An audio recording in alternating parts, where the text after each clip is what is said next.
Morning mga kainday. So, happy Sunday po sa ating lahat.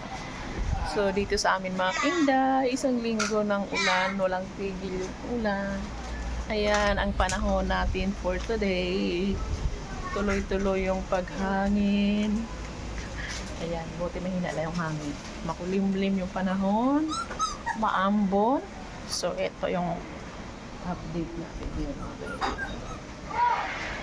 Ayan, madilim ang oras natin ay mag-alas 8 na pero madilim. Ayan, tanim natin.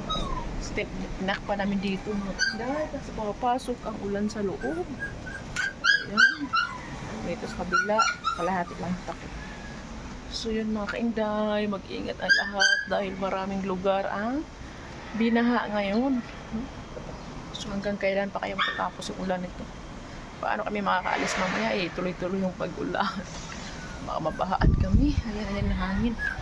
Mahangin na mga kainday. Ayan. Sila mga kainday. Thank you for watching. Ayan.